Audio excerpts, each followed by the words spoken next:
యేసయ్య పేతురుని ఏం చేశాడు? గద్దించాడు. అనండి, యేసయ్య పేతురుని గద్దిస్తే పేతురు ఏం చేశాడు? సరి చేసుకున్నాడు, దిద్దుకున్నాడు. గద్దిస్తే నువ్వు అభ్యంతరకరంగా ఉన్నావు, వెనక్కి పోరా అంటే ఏమన్నాడు?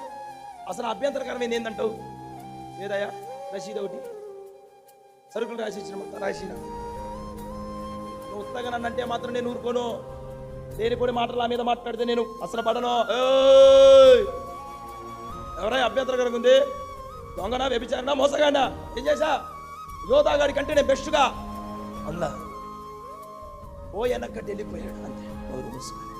తప్పు లేదు, ఏం చేయలేదు, ఎదగలేదు అన్న ఎరుగని స్థితిలో ఉన్న ఈ పేతురు నువ్వు చేసింది తప్పు అని గద్దిస్తే తనను తాను దిద్దుకొనగలిగిన వ్యక్తిగా మార్చబడ్డాడు.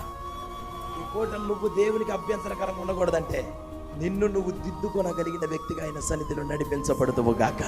నువ్వు దిద్దుకుంటేనే సరి చేయబడతావు, గద్దింపుని దిద్దుకుంటే సరి చేయబడతావు, దేవుని హృదయాన్ని అర్థం చేసుకుంటే సరి చేయబడతావు. దిద్దుకో.